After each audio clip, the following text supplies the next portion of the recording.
लंबी जंग करना कोई बच्चों का खेल नहीं। ये कहावत यूक्रेन के राष्ट्रपति ज़ेलेंस्की पर बहुत भारी साबित हो रही है।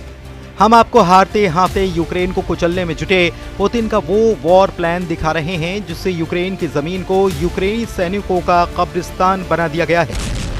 पिछले 24 घंटे में ही रूसी सेना ने जमीन और आसमान से कम 763 से ज्यादा हमले बोले हैं। तबाह होते यूक्रेन की बर्बादी देखकर अब तो राष्ट्रपति ट्रंप भी बौखलाने लगे हैं। अमेरिका में सबसे ताजा सर्वे में अमेरिका ने राष्ट्रपति ट्रंप पर भड़कते हुए कहा है कि ट्रंप पूरी तरह से पुतिन के हमलों की अनदेखी कर रहे हैं और यूक्रेन जंग में ट्रंप अब धृतराष्ट्र की तरह आंखें मूंदे बैठे हैं। हालात ये हैं कि रूसी हमलों की सुनामी लगातार तेज और तीखी होती जा रही है।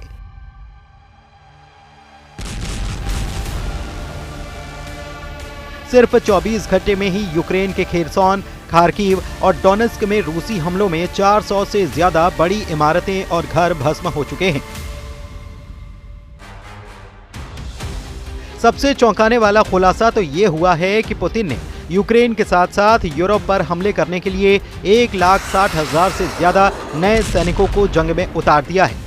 दावा तो यहां तक किया जा रहा है कि पहले भर्ती हुए 1,50,000 सैनिकों के अलावा ये अतिरिक्त सैनिक रूसी सेना को बेशुमार ताकत और बढ़त देंगे। आप पुतिन के युद्ध के जुनून को इसी से समझ सकते हैं कि मार्च महीने के 30 दिन में ही यूक्रेन के 22,000 सैनिकों को मारने का दावा किया। रूसी सेना के तूफानी हमलों ने यूक्रेन और यूक्रेन की सेना दोनों के चीथड़े उड़ाकर रख दिए हैं। जब से डोनाल्ड ट्रंप अमेरिका के 47वें राष्ट्रपति बने हैं, उसके बाद से रूस के यूक्रेन पर हमले कम होने के बजाय बेहद तेज हो चुके हैं। हालात ये हैं कि राष्ट्रपति ट्रंप किसी भी कीमत पर पुतिन के खिलाफ खुलकर युद्ध नहीं करना चाह रहे, जैसा कि अमेरिका के पूर्व राष्ट्रपति बाइडेन कर रहे थे। इधर पुतिन ट्रंप की इस सोच का फायदा उठाते हुए यूक्रेन के ज्यादा से ज्यादा इलाकों पर कब्जा करने में जुटे हैं। यही वजह है कि पूर्वी, दक्षिणी और उत्तरी यूक्रेन पर रूस के हमले बेहद तेज हो चुके हैं। रूसी वायुसेना के सुखोई 35, सुखोई 27, सुखोई 34 और मिग-29 ने यूक्रेन के एयर डिफेंस को तेजी से तबाह करना शुरू कर दिया है।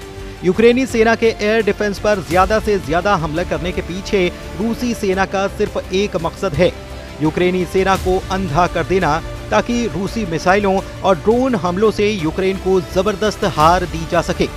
पुतिन के इस प्लान का असर भी यूक्रेन की जमीन पर साफ दिखने लगा है। ज़ेलेंस्की ने खुद दावा किया कि पिछले एक हफ्ते से ऐसी कोई रात नहीं गुजर रही जब चिंगारते और दहाड़ते यूक्रेनी ड्रोन और मिसाइलें यूक्रेन के शहरों को तबाह न कर रही हों।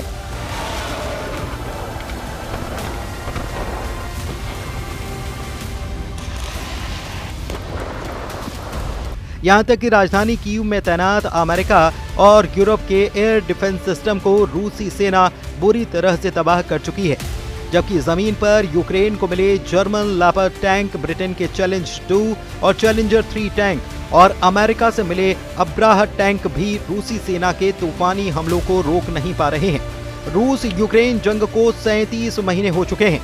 चौथे साल में चल रही जंग में अब ऐसे युद्ध के मौके पर यह पहुंच चुकी है जहां पर यूक्रेनी सेना पूरी तरह से तबाह हो रही है।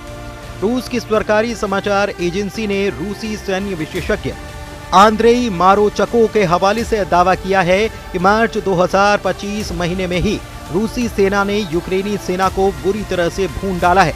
रूसी सैन्य विशेषज्ञ आंद्रेई मारोचको का दावा है कि रूसी सेना ने लुहांस्क बॉर्डर पर ही भयंकर जंग के दौरान मार्च महीने में ही यूक्रेन के 22,000 सैनिकों को मार डाला है, जिसमें भाड़े के लड़ाके भी शामिल हैं जो यूक्रेन की तरफ से रूस के खिलाफ जंग करने में जुटे थे।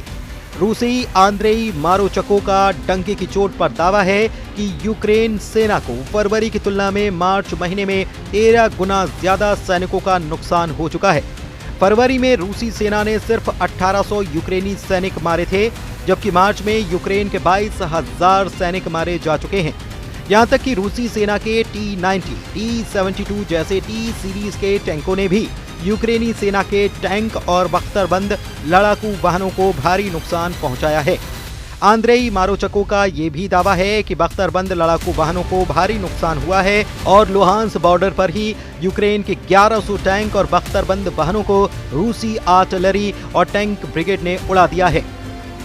उधर यूक्रेन के राष्ट्रपति जेलेंस्की ने कहा है कि रूसी हमलों की भौगोलिक स्थिति और क्रूर हमले सचमुच हर रोज रात में दिखाई देते हैं।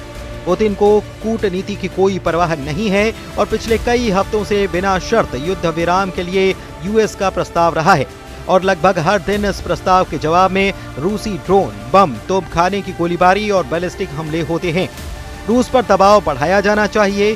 सभी कठोर उपाय जो युद्ध छेड़ने और उस व्यवस्था को बनाए रखने की उसकी क्षमता को तोड़ सकते हैं जो युद्ध के अलावा कुछ नहीं चाहती। रूस के खिलाफ प्रतिबंध जरूरी हैं। यूक्रेन के लिए ज्यादा हवाई सुरक्षा जरूरी है। सभी साथियों के बीच ज्यादा सहयोग और एकता जरूरी है।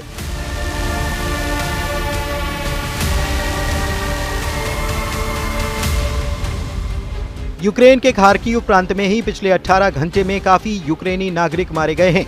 कुछ खबरों में दावा किया गया कि खार्किव में 12 से ज्यादा लोग मारे गए। खार्किव में रूसी हमले में यूक्रेन का सैन्य अस्पताल, शॉपिंग सेंटर, अपार्टमेंट, बड़ी इमारतें और सैन्य ठिकाने तबाह हुए हैं। रूस ने हवाई हमलों से तूफानी हमले किए हैं। यूक्रेन के सुमय, ओदेसा, डोनेस्क में रूस ने 111 ड्रोन से हमले किए। रूस का दावा है कि यूक्रेन में दक्षिणी जापोरिज्जिया क्षेत्र में शचे ब्राकी गांव और पूर्वी डोनेस्क क्षेत्र में पेंटेलेई मोनिवका पर कब्जा कर लिया है। मॉस्को ने यूक्रेन पर पिछले 24 घंटे में यूक्रेन के पावर प्लांट का धुआं निकाल कर रख दिया है। जेलेंस्की ने यूरोपीय देशों से दो टूक कहा है कि अब वक्त आ गया है कि यूक्रेन में यूरोपीय देश जंग करने के लिए अपने सैनिक भेजें। बेहद गुस्से में जेलेंस्की ने साफ कहा है कि यूक्रेन को शांति सेना नहीं, यूरोप की स्पेशल फोर्स और हथियारों की दरकार है। जंग के बीच यूक्रेन के राष्ट्रपति जेलेंस्की ने दावा किया कि पिछली रात में कुल 172 ड्रोन से रूसी सेना ने हमले बोले, जिनमें 100 से ज्यादा शाहिद ड्रोन थे। मिसाइल और बैलिस्टिक धमकियों के साथ साथ बड़े ड्रोन हमले अब लगभग रोज हो रहे हैं। हमारे साथियों को ये समझना चाहिए कि ये रूसी हमले न केवल हमारे लोगों को बल्कि इस युद्ध को समाप्त करने के उद्देश्य से किए जा रहे सभी अंतर्राष्ट्रीय प्रयासों, कूटनीतिक प्रयासों को भी निशाना बनाते हैं। रूस उन सभी लोगों के खिलाफ हमला कर रहा है जो युद्ध को समाप्त करना चाहते हैं।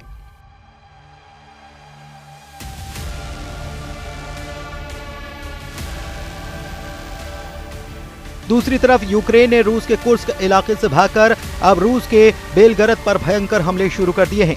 दावा किया जा रहा है कि यूक्रेन ने ऐसा इसीलिए किया ताकि रूस को अपनी सैन्य ताकत को कुर्स्क की जगह बेलगरद में भेजना पड़े, क्योंकि इस वक्त कुर्स्क में यूक्रेन के 50,000 सैनिकों के साथ साथ नेटो के 30 बड़े अफसरों को रूसी सेना ने चारों तरफ से घेर लिया है।